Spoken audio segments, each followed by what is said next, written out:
Welcome back to Learning English is Easy, the podcast where we discover amazing life stories while improving our English together. I'm so excited about today's episode because we're going to talk about someone truly special, someone who changed the way we live, work, and dream. His name? Steve Jobs. Maybe you're listening to this podcast on an iPhone right now. Or maybe you've watched a Pixar movie like Toy Story or Finding Nemo. If so, you've already touched Steve's legacy. But Steve Jobs wasn't born successful. He wasn't born rich. In fact, his life was full of rejection, failure, and pain. Yet, he never gave up. He kept dreaming, he kept creating, and eventually, he changed the world. Today's episode has two parts. Part 1, we'll dive deep into Steve's incredible life story, from his difficult childhood to building Apple in a garage, from being fired from his own company to his triumphant return. Part 2, we'll explore his famous Stanford speech, where he shared the 3 most important lessons of his life. So, grab your coffee, get comfortable, and let's begin this journey together. Are you ready? Let's go. Part 1, the biography. Chapter 1, a difficult beginning. Our story begins on February 24th, 1955, in San Francisco, California. A young woman gave birth to a baby boy, but she was unmarried and very young, just 23 years old. In the 1950s, this was considered shameful in American society. She made a difficult decision. She would give up her baby for adoption. But she had one strong wish. She wanted her son to go to a family that would promise to send him to college. Education was everything to her. The baby was adopted by Paul and Clara Jobs, a simple working-class couple. Paul was a mechanic who fixed cars. Clara was an accountant. They weren't wealthy, but they were kind and loving. They named the boy Stephen Paul Jobs. Little Steve grew up in Mountain View, California, a place that would later become the heart of Silicon Valley, the technology capital of the world. From the very beginning, Steve was different. He was curious, always asking why and how. He would take apart radios and electronic devices just to see what was inside. His father, Paul, had a workshop in the garage, and he taught Steve an important lesson. When you're a carpenter making a beautiful chest of drawers, you're not going to use a piece of plywood on the back, even though it faces the wall and nobody will see it. You'll know it's there, so you're going to use a beautiful piece of wood on the back. This lesson stayed with Steve forever. Quality matters, even in the parts that nobody sees. Chapter 2, the rebel student. Steve was not an easy child. He was rebellious and often bored in school. In 4th grade, his teacher made a deal with him. If you finish your math workbook, I'll give you $5 and a lollipop. Steve finished the entire workbook in 2 days. That's when his teachers realized this boy was brilliant, but traditional school couldn't contain him. When Steve was 13, he saw a computer for the first time at a NASA research center. He was fascinated. It was love at first sight. During his teenage years, he met someone who would change his life forever. Steve Wozniak, a shy, brilliant engineer who was 5 years older.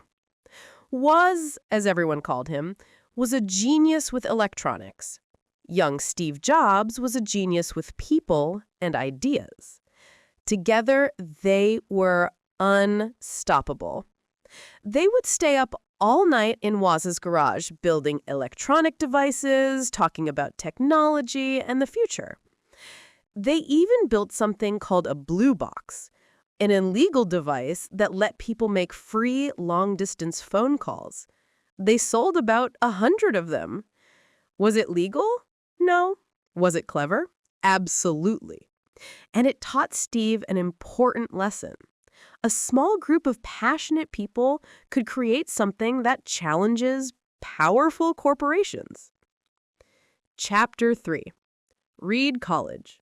Dropping out, dropping in. In 1972, Steve enrolled at Reed College in Portland, Oregon, an expensive private school.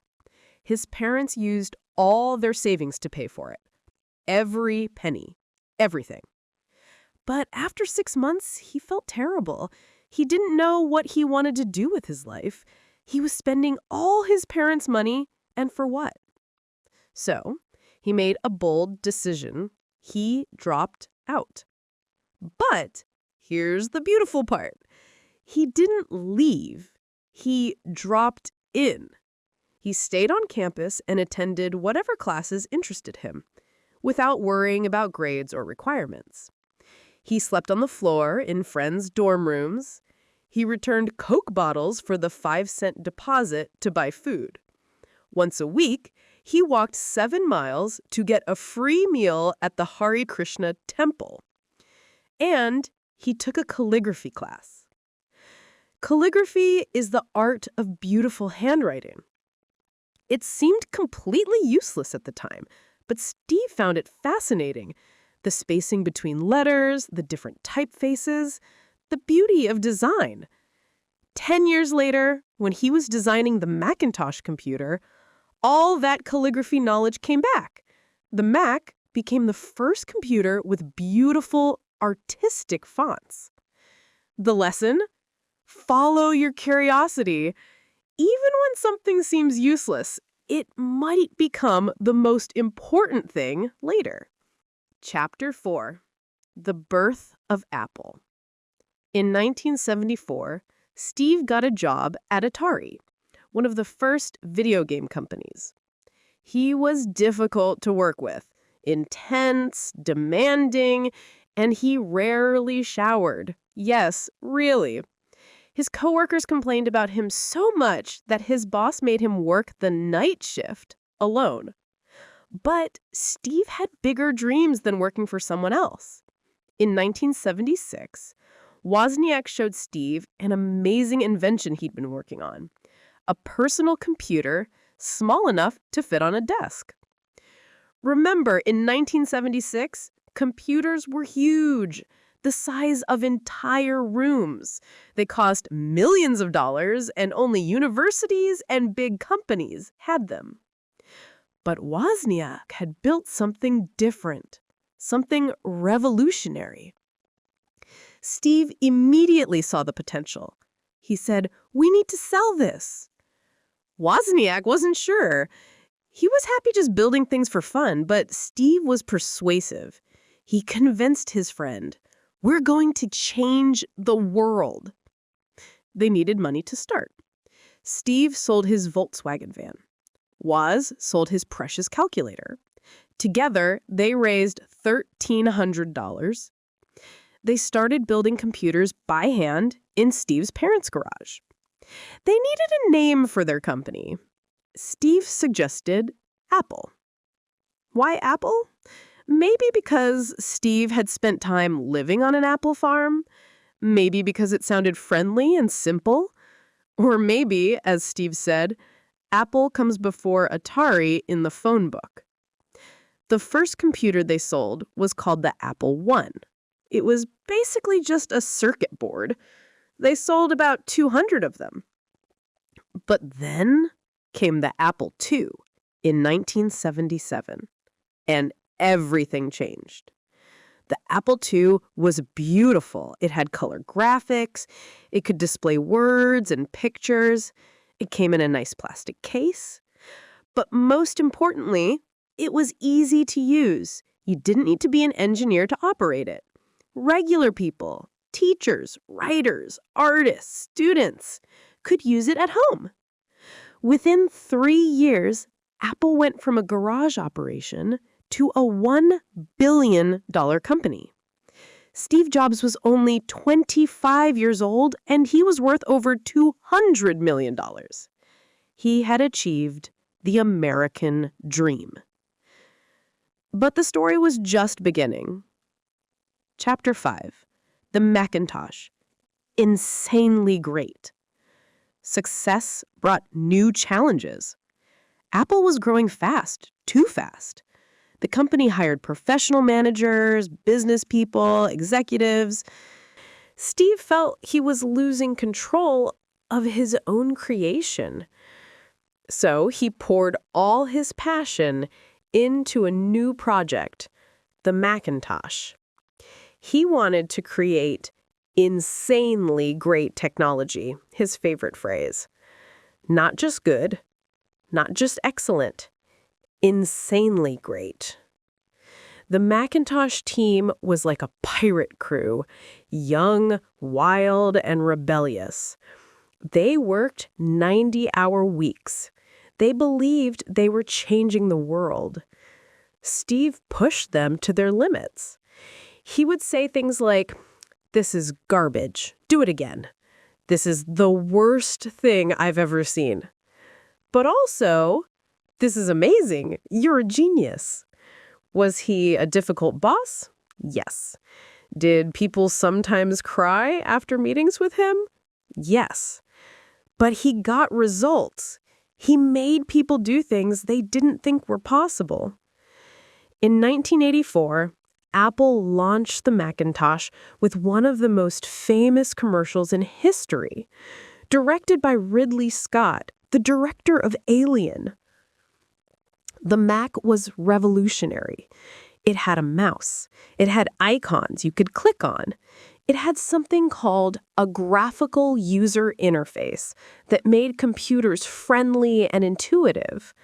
Before the Mac, using a computer meant typing complex commands in green text on a black screen. The Mac changed everything. But behind the scenes, trouble was growing. Chapter 6. The Fall, Betrayal, and Loss. Steve Jobs was brilliant, but he was also impossible sometimes. He fought with Apple's board of directors. He fought with the CEO, John Sculley, a man Steve himself had hired from Pepsi, with the famous question, "Do you want to sell sugar water for the rest of your life? Or do you want to come with me and change the world?" By 1985, things had gotten so bad that the board had to make a decision: Steve Jobs or John Sculley. They chose Sculley. At 30 years old, Steve Jobs was fired from Apple, the company he had created in his parents' garage. He said later, "I didn't see it coming. What had been the focus of my entire adult life was gone, and it was devastating." He felt like a failure. He felt humiliated. Everyone in Silicon Valley knew what happened. For several months, he didn't know what to do. He even thought about leaving the technology industry completely. He met with his old friend, Woz. They talked for hours. And then, slowly, something changed inside him. He realized something important. He still loved what he did. He didn't love Apple the company. He loved the work itself, creating, innovating, dreaming. And so he decided to start over. Chapter 7. The Wilderness Years. Next in Pixar. Steve Jobs started 2 new companies. The first was called Next, a computer company that would build the most advanced computers in the world. The second was Pixar, a small animation company he bought for $10 million from George Lucas.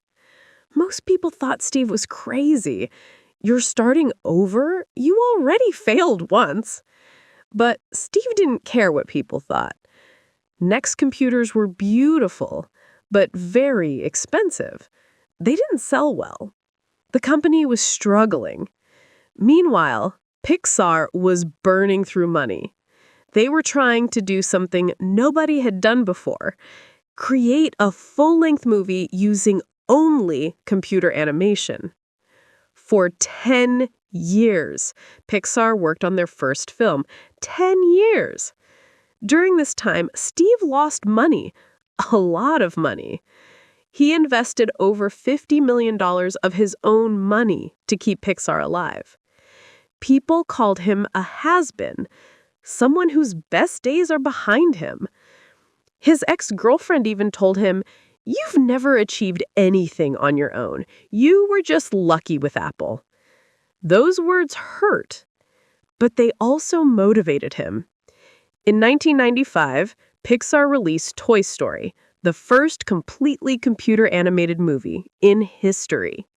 It was a massive success. Critics loved it, audiences loved it. It made hundreds of millions of dollars. 1 week after Toy Story premiered, Pixar went public on the stock market. In a single day, Steve Jobs became a billionaire again. The man they called a has-been was back.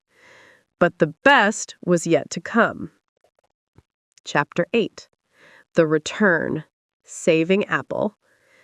While Steve was building Pixar and Next, Apple was dying. By 1997, the company was losing money every quarter. They had too many products, no clear vision, no innovation. Many experts predicted Apple would go bankrupt within months. The new CEO had an idea. Maybe Next's technology could help, so Apple decided to buy Next for $400 million. And with that purchase, Steve Jobs returned to Apple, the company had fired him 12 years earlier. At first, he was just an advisor, but within months, he became CEO again. His first move? Simplification. Apple was making dozens of different products. Steve cut them down to just 4. 1 laptop for consumers, 1 laptop for professionals, 1 desktop for consumers, 1 desktop for professionals. Everything else, canceled. His employees thought he was crazy. "But Steve, these products are making money." Steve replied, "Focusing is about saying no to good ideas so we can pursue great ideas." Then came the products that changed everything. 1998, the iMac, a colorful, friendly computer that looked like it came from the future. It saved Apple from bankruptcy. 2001, the iPod, 1,000 songs in your pocket. It transformed how we listen to music. 2003, the iTunes Store. It changed the entire music industry. 2007, the iPhone, a phone, an iPod, and an internet device all in one. It created the smartphone revolution. 2010, the iPad, a new category of device that nobody knew they needed until they saw it. Under Steve's leadership, Apple became the most valuable company in the world. From nearly bankrupt to worth over $300 billion in just 14 years.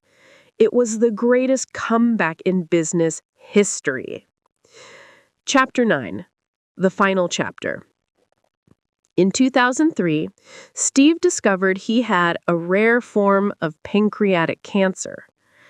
Doctors told him he had only months to live. He was only 48 years old. But Steve got lucky. His cancer was a rare type that could be treated. He had surgery and continued working. For the next 8 years, he kept leading Apple. He kept innovating. He kept inspiring. But the cancer returned. His health declined. By 2011, everyone could see he was very sick, thin, weak, but still fighting. In August 2011, he resigned as CEO of Apple. 6 weeks later, on October 5th, 2011, Steve Jobs died. He was 56 years old. The world mourned. People left flowers, candles, and apples at Apple stores around the world. He left behind a wife, Lorene, and 4 children. But he also left something bigger, a legacy of innovation, creativity, and courage. Part 2, the Stanford speech, 3 lessons. Host. Now, let's jump to one of the most important moments in Steve's life. In June 2005, Steve Jobs was invited to speak at Stanford University's graduation ceremony. He was already famous, already successful, already fighting cancer. And he gave a speech that would inspire millions of people around the world. He shared 3 stories from his life, 3 lessons that he learned the hard way. Let me share them with you now, simplified for English learners. Lesson 1. Connecting the dots. Steve told the graduates about dropping out of Reed College. He explained how he took that calligraphy class, the one that seemed useless at the time. He said, "None of this had even a hope of any practical application in my life. But 10 years later, when we were designing the first Macintosh computer, it all came back to me, and we designed it all into the Mac." Then he shared this powerful idea. You can't connect the dots looking forward. You can only connect them looking backward. What does this mean? When you're young, when you're learning, when you're struggling, you don't know where you're going. You can't see the big picture yet.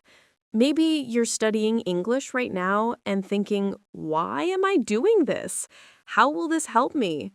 You can't know yet, but later, maybe in 5 years, maybe in 10, you'll look back and see how everything fits together. That English class helped you get a job.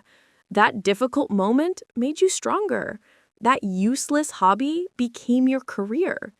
Steve's message, trust that the dots will somehow connect in your future. You have to trust in something. Your gut, destiny, life, karma, whatever. Follow your curiosity. Learn what interests you. The path will reveal itself later. Lesson 2. Love and loss. Steve told the graduates about being fired from Apple, the most painful experience of his life. He said, "I was a very public failure. I even thought about leaving Silicon Valley. But slowly, I began to realize something. I still loved what I did." Being fired freed him. It made him light again. It let him start over. He created Next and Pixar. He fell in love with his wife, Lorene. He rediscovered his passion. And he learned something important.